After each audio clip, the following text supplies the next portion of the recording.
Hey, I'm Alex Radcliffe from Board Game Co., and today I'm doing a 12 by 12 review of, well, the Sprawlopolis ecosystem. If you're not familiar with them, my 12 by 12 reviews are where I take a game that I've played at least 12 times, often far more than that, and then try to explore and examine that game from every single possible avenue, every combination, every player count, every different way you possibly could explore that game, and then talk about my experiences with them. And in the case of Sprawlopolis, a game that I have played, I don't even know how many times. I've played Sprawlopolis upwards of 50 times, I believe, and then the various offshoots in Agropolis and Naturopolis and Combopolis and all these things combined. Today I'm going to be covering Sprawlopolis, the other expansion games, Naturopolis and Agropolis. I'll be covering them with all their expansions. I'll be covering the various ways you can combine them, because there's like 4 different ways you can combine them, and I'll be talking about every single thing within this system. Feel free to jump to any of the timestamps down below in case you want to see a specific aspect or just general thoughts around the system. But let's go ahead and start off with generally Sprawlopolis, what it is, how it plays. It's not going to be a full how to play of any sense, but I am going to go through a bit of a general overview for these and how they play.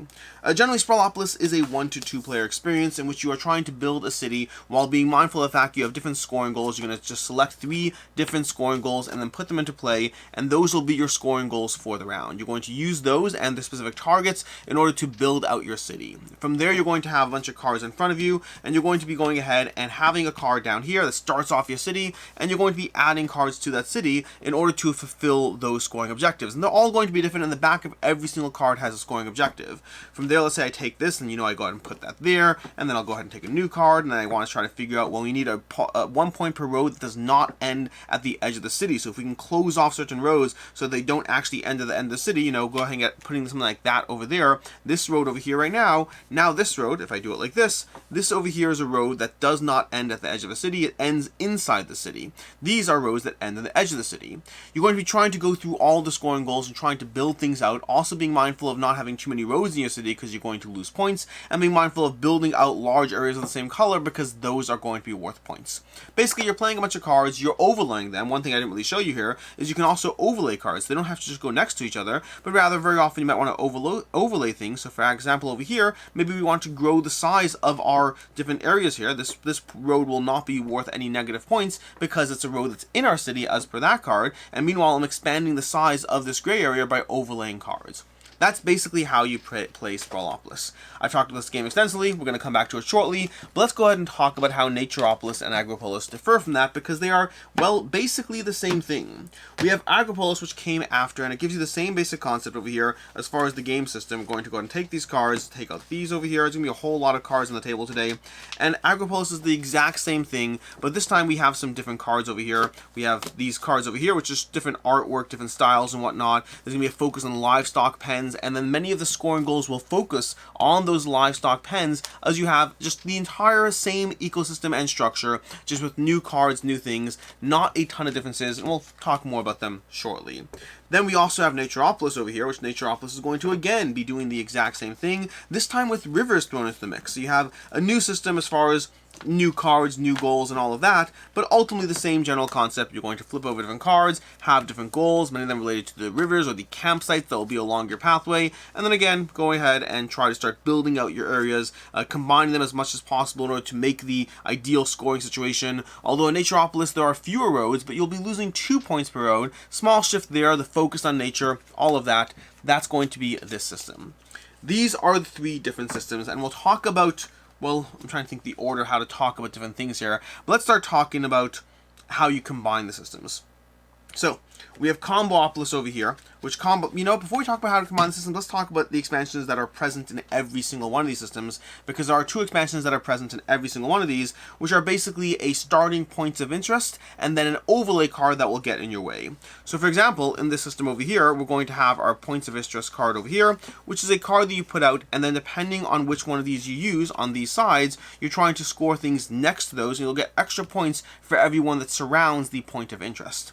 At the same time, you have a thing that's bad, something that's going to be overlaying. When you draw this flying saucer, you have to immediately overlay it over the last card you played, and there's going to be a way that it scores you a few extra points, but more often than not gets in the way as you play through it.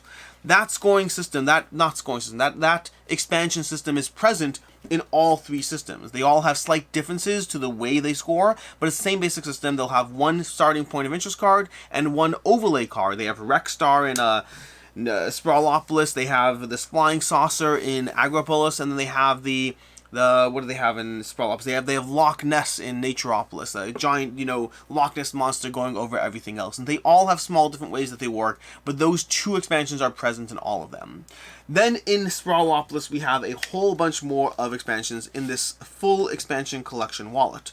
Now, this expansion collection wallet is going to be giving you a bunch of things. We're going to walk through the way all of these add to the gameplay experience in different ways, starting off with construction zones. Construction zones will be cards that these cards, you're going to add one of these as a scoring objective or kind of rule set as far as how the construction zones have to be played. The rest will be shuffled into your deck, and then when you draw them, you're going to follow the rules on this as far as how you play those cards, and then follow the penalty of what happens if you don't cover them. So there's 4 cards. It's a quick, simple expansion. 1 goes to the scoring cards, and the other 3 get shuffled into the deck. Then we have Roadwork. Roadwork is going to be the next expansion we have over here. Roadwork is going to give you these 4 special scoring cards, and these are going to be cards you're going to select, well, depending on if you're playing it multiplayer or not, you can select multiple cards. I generally select 2 of these cards, and then those 2 cards have to be put into your system. They have new creative roads, and then if you're playing on easy, you have to put them into your system so that all the roads have a connection point at the same time. If you're playing it on hard, you have to play it so that every single one of these sides is immediately placed into your system in a way that it automatically fits right in. And if you don't, you're going to be losing points for not doing so. That's going to be the way Roadwork works over here.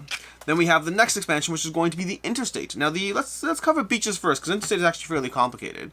Beaches over here are going to give you, again, 4 cards, similar to the way we had with construction zones. One of them will be your scoring card for the round that tells you how beaches score or get in your way, and the others will be shuffled in, and then as you draw them, they have to artificially be the edges of your city so that you start boxing in your city as you build them in a way that this is a little harsh right now just because of how I'm doing them over here. But once you have these in play like this, once they show up and they give you the edges of the city, you can never build past them, which means now I'm only building out going up this way. They effectively create these walls to your city, and again, there's a scoring card that will in some way affect how the game plays, potentially giving you extra points, but also at the same time constricting the way you can build, which is the trade-off of how beaches work. That's going to be beaches, which brings us to the Interstate. Should we do Interstate last, or should we do something else first? Let's go ahead and do Interstate over here. Let's move this card back, and then of course we have Rex Star, which we talked about already, as well as the points of interest. Those are the cards that are the same in every single expansion. We have this giant monster that will be going down your city, and you want to be mindful of how you try to avoid getting negative penalty points for it, and then the points of interest. And then lastly, we have the Interstate. Now, the Interstate is a complicated one because this one is meant as a way that you could have 2 players playing it competitively with their own side to the city. Effectively, you're going to go ahead and build an interstate as you go, and then one of these cards will again be the scoring card that decides how you can play. Can you play only on your side? Can you play on both sides? How will you score as you slowly build out a city, trying to score the most competitive city from the other players? Or you can also play it cooperatively, or alternatively solo, by just placing this over here and just creating a 2-section side to your city as you build out on 2 separate sides of Sprawlopolis. Those are going to be the expansions that we have. Which brings us to the way you combine things. And the way you combine things in these systems is going to be using any of the 4 combination systems, from Combopolis to Combopolis 2 to Combopolis 3 to Ultimopolis over here. The basic idea of these systems is that you're combining them using any 2. So for example, from these Combopolis over here, we have regular Combopolis, which combines Sprawlopolis and Agropolis and lets you play with them together. We have Combopolis 2 over here, which lets you combine Sprawlopolis and Naturopolis. And then we have Combopolis 3, which lets you combine Agropolis and Naturopolis, so you can combine all of them however you want. And then lastly, we have Ultimopolis over here, which combines all 3 of the systems into one. Now, I won't walk through all of them. I'll just kind of talk about one of them and show you, because it's the same for all of these systems once you do it. Basically, if you're playing with Combopolis 2, where we're doing Sprawlopolis and Naturopolis, we would take these cards, shuffle them up. One of them would be the scoring card for that round. Let's move these a bit out of the way.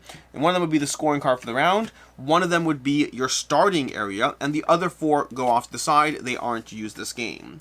Then you're going to have Sprawlopolis over here as a deck, and you'll have Naturopolis over here as a deck. And the way you're going to approach it is you're going to have scoring cards from each of them, so 1 from each of these systems in play. So you have 1 from the Combopolis thing that specifically rewards you for combinations of cards, 1 from each of their systems, and then on your turn, you're going to go ahead and look at these 2 cards, select one and discard the other. So for instance, maybe we go ahead and take this card from Sprawlopolis, Sprawlopolis, and we're going to go ahead and put it into, let's put it over here like so. Great, that works for some reason. I'm not really looking at the scoring cards, but let's pretend that does that, and we'll discard the Naturopolis card.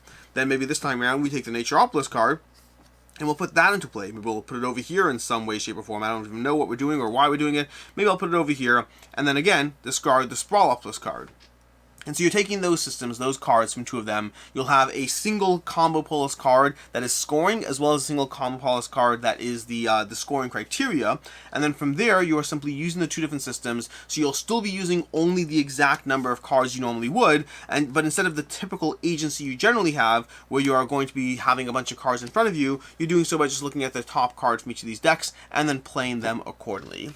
Now, that's going to be true for all the systems. They play exactly the same way, and in all cases, you always score -1 point for a road instead of -2 points. They give you the lesser of the two scoring aspects, and you also are limited in terms of how you score for the different area types. Generally, in Sprawlopolis, you score for your largest area of each type, and when you play with Combopolis, you're limited to how many you can choose, 2 from each system. And then lastly, there's Ultimopolis, which works the same way, except now you're using an Ultimopolis card that, again, that gives you a combination of scoring from all the systems. One will go on the table as well, and then you're going to be using all 3 systems, picking one and discarding the other 2. So again, you're effectively building 3 different landscapes as you go. That's basically what's going on in the Sprawlopolis ecosystem. We have Sprawlopolis, we have Agropolis, we have Naturopolis. Those are all going to come into play with the basic games. They're going to come into play with the 2 minor expansions. Then Sprawlopolis, as the originator of the series, has a whole bunch more expansions that I've gone through over here. And then we have ways of combining the different systems, which means it's time to tell you about my general thoughts and opinions on everything over here. Starting off with the fact that I think Sprawlopolis is a fantastic game. I think it's just so accessible and so variable, and just gives you a fun different degree of scoring, ways to score different systems as you place down cards and overlay them. I've liked the system a lot. It's great to travel. They fit in these little wallet-sized things. I have had nothing but good things to say about Sprawlopolis for a very long time now, and I just really enjoy the system. And I've played this game in, I want to say I've played Sprawlopolis in like 4 different countries, and the reason for that is because it travels so well. I've played it in Argentina, in England, in Canada, and in the US. So I mean, I'm including the US in that, but 4 different countries. I've traveled extensively with these games. I brought them. They're so portable. They're so easy to play, and they're so rewarding as you go through them. Now, when I got Agropolis to me was not. I didn't love Agropolis. I like it. I do like it, but to me I'd still rather play Sprawlopolis over Agropolis. I don't know why it is. I don't know if it's a theme. I don't know if it's the pens. I find that the system in Sprawlopolis is clean and works beautifully, and in Agropolis it didn't resonate quite as much for me. I still like it. I still recommend it, but I'd always recommend Sprawlopolis first, and I don't know for sure if it's about the mechanics. I don't know for sure if it's about the theme. I'm not certain. What I know is Sprawlopolis to me just feels better. Now, when Naturopolis came along, I really enjoy Naturopolis. To me, that is equivalent to Sprawlopolis, and again, that's why I wonder if it's the pens or the theme, I don't know. But to me, Naturopolis, I actually like the changes as well. The focus on having rivers and fewer roads, but penalizing you more for those roads. I think Naturopolis, if you ask me to recommend Sprawlopolis or Naturopolis, both are good. They're both beautiful. They both look pretty. They both scoring wise, they feel very similar to me as far as the game systems. As far as the expansions there are a whole lot of things to go through over here. But I will say that the irony is my least favorite expansions in the systems are the points of interest and then the 1-card disaster, which are common to all 3 systems. And I rarely ever use those expansions. I think they're fun for mixing things up, but first of all, they're the same in each game system, so you already have similar systems, and then you have similar expansions being placed on top of it. Points of interest in particular is the exact same within each system. At least the 1-card disasters are slightly different in the way you combat them and the way they score points, and so that's at least a little different. But points of interest is the exact same on all 3 systems, and again, I just don't love them. To me, points of interest is kind of like having a consistent scoring goal in place. It's something else to juggle, but it's the same thing every single game. One of the things I love about Sprawlopolis is that every single game is a different combination of 3 scoring cards, which means there's a different way to approach that puzzle. And having points of interest in play every single time is just one more thing to be mindful of, a way of scoring 4 extra points in the game, but it's the same way you approach it. And the 1-card disaster, I think that is interesting, but again, it's a similar kind of concept. It's the same consistent thing in play, and worse than that, it can really screw up your plans in the game because you have to play it out as it shows up, which means you have this whole system and ecosystem that you're building, and it's just going to be completely random as far as how bad that one card disaster is going to be. So I find it's good for variety. In fact, points of interest and the one card disasters, I find they are good for variety, but they are my least favorite expansions, and they are present in all three. From there, we'll go into the other expansions, and I'll tell you which ones I particularly like and don't love, but I'll say that I generally play most consistently with beaches and with construction zone. I like beaches. I like the fact that you have this arbitrary construct going on the other side, and you have a new scoring goal. I'm not going to play with it all the time, but the fact that the scoring thing varies means, again, you have that variance to the way this expansion works with you, but I really like the artificial constraints and how they show up at different points in the game and force you to re-examine it. I like beaches. I generally play with it. Not always, but I generally find that's one that makes its way into the mix. Similarly, construction zones has a similar idea. I like construction zones in the sense that, again, it gives you that variability because you have 4 different cards actually entering the system. So you have the variety of the expansion itself, but then within the expansion, it's also variety inherently just because of the way he approaches it. And again, I like that and generally include it with my games. Not always, but generally do so. Roadwork is one that hasn't really worked for me that well. Roadwork is interesting because to me, roadwork falls into one of 2 categories. The first category is you have to make all the roads connect somewhere when you play it, in which case when you're playing it that way, I find it's way too easy. It becomes way too easy of an expansion that simply you throw it in play and then boom, before you know it, you have the roads out and you just have extra cards. Instead of giving you a threat of losing points, it actually just gives you more points because you now have more cards on the table to try to fit towards those other scoring goals, and so it's way too easy.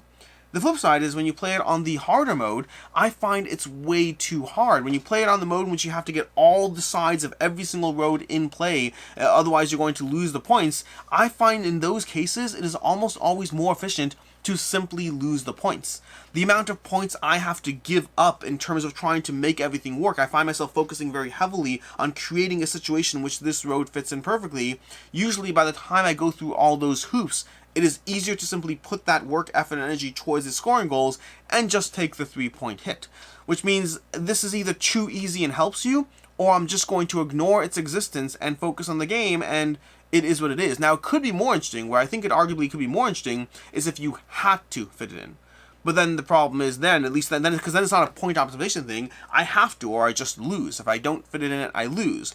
But then again, that's not the way it's structured right now, and that would potentially be actually brutal in terms of how hard it can be to fully fit this in. And so I find myself not really playing with these because playing with these is the equivalent of just saying, hey, you're going to play 2 of the cards? Okay, great. I'll just take a 3-point hit and ignore their existence. And so right now in the current state, I find I don't really use roadwork that often. Once in a while, I'll throw it back in and see if I can make it work or whatnot, but it usually falls into that category. Either too easy or just take the point hit and move on with my life. And then we have Interstate. Interstate is an interesting one. If you're using this to play Sprawlopolis competitively, then yes, I like Interstate. Otherwise, I find it kind of feels similar to roadwork in the sense that if you're not using the backs of these, which is where you play it competitively, then great. I mean, this builds you a separate competitive system within the Sprawlopolis framework, which I like. But if you're just throwing down the cards in the middle and just building a different city, then I find not only is it a little irritating, but it often conflicts with most of the other expansions. If you draw a 1-card disaster, you can't place it on top of these. You can't really use points of interest along with these as a starting point. If you're trying to use roadwork, it becomes nearly impossible. Beaches don't really work well with this. I think the only thing it does work is construction zones, so it kind of gets in the way of the other expansions when you're trying to play with this. And so I actually really like the visual of this as well as how it throws into the city, but I find it conflicts with the other expansions, and this to me primarily works best if you're using this as a way to play Sprawlopolis competitively, otherwise not so much. Which means my go-to for Sprawlopolis is either Sprawlopolis on its own, or alternatively mixing it with the construction zones and the beaches are my primary expansions. The rest I use for the inconsistent variety of just mixing up the experience, which honestly you don't really need to do because of how inherently this experience mixes itself up just through the sheer nature of variety you have within the puzzle, and then more variety if you have all of them. Which brings us to the last thing, which is how do these expansions perform when you're combining them, when you're playing with Combopolis 1, 2, or 3, and you're combining 2 systems. I like it.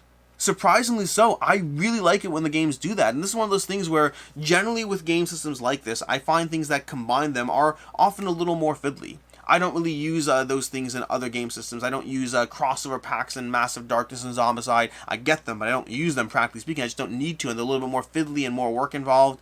We had Almanac the Dragon Road. I don't use the crossover packs from those and the Crystal Peaks or whatnot. I just find it's more work, and it just feels like an opportunity to say, hey, you can use both your systems together, but really it's not that ideal. Versus in this over here, in this game system over here, I like it. I like the way they combine the two different ecosystems. I find that having those middle cards where you take one of the Combopolis cards over here and you throw it in as your variable scoring goal, and then you have one to start it off. The starting it off, I could take it or leave it, I don't really care, but I just like having that different scoring goal and then building two different ecosystems. And yes, it's true that most of the time, you know, a decent part of your gameplay is going to be just building two different ecosystems and finding that midway point where it all works. But overall, I would say that I enjoy it. I enjoyed it quite a bit, and I can see myself playing the Combopolis expansion packs a lot as I go through it, mixing up which two ecosystems I mix and merge. Now, I will say Ultimopolis, I'm less likely to use that. I think two ecosystems is a good midway point of the way things combine, such that I find it rewarding and variable and gives me more reason to dive into it. Ultimopolis is one that I think I would dive into less frequently. I'm still going to play it, I'm sure, but for me, combining three ecosystems felt a little bit too much going on. You want to focus very heavily on that middle card, the one that the game gives you, because that's the way you're going to get the most points, just because of the nature of having three different systems. But I find Ultimopolis was good, but not where it shined. Versus the Combopolises 1, 2, and 3, that's where you kind of got what the game is trying to aspire to with the way it combines, in a way that was still rewarding and not yet so fractured that it became meaningless. There's still meaning to having, you know, 9, 10 cards a piece in an ecosystem as you throw it out. I very much enjoyed Combopolis. Ultimopolis, good, not great. That's where I am with this system. A whole lot of ways to approach it. If I were you, what would I recommend? If I was trying to recommend the best way to get these games, honestly, I'd probably recommend Sprawlopolis, Naturopolis, and then the Combopolis that combines the two of those, which is specifically Combopolis 2. I wouldn't even care about the rest of the expansions. Like I said, on a personal note, as far as what I look for in enjoying these games, I don't find the basic expansions that much. I think if you have Sprawlopolis, Naturopolis, and Combopolis 2, that would be my go-to, getting the most out of these frameworks ecosystems. Although, honestly, even just getting one of them, even just getting Naturopolis or Sprawlopolis, would be a lot of gameplay and variety baked into a set of 18 cards that will travel with you anywhere and just give you a ton of gameplay out of a very rewarding system.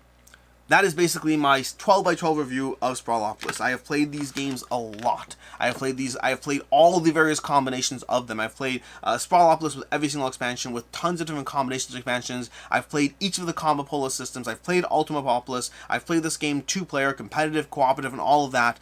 Ultimately, playing it solo is my go-to, by the way. I do like the interstate and the way that gives you a slightly competitive twist to it, but playing it solo is my go-to way that I approach the system, and like I said already, if I was recommending it, it would be Naturopolis, Sprawlopolis, and Combopolis 2. Although all of it is still fun. That's just my what I recommend the most. In any case, that is my 12x12 review of the Sprawlopolis ecosystem. I believe, as of the time of this filming, I believe there's currently a GameFound reprint campaign going on. I don't even know if Sprawlopolis is in it, but maybe it is, maybe it isn't. But if not, there will always be opportunities to pick these up. I believe this is Button Shy's most successful line of games, and I'm sure they'll be continuing to explore it. In any case, then until next time, I'm Alex Radcliffe from Board Game Co. I hope you found this video helpful, and as always, I hope you have a good one.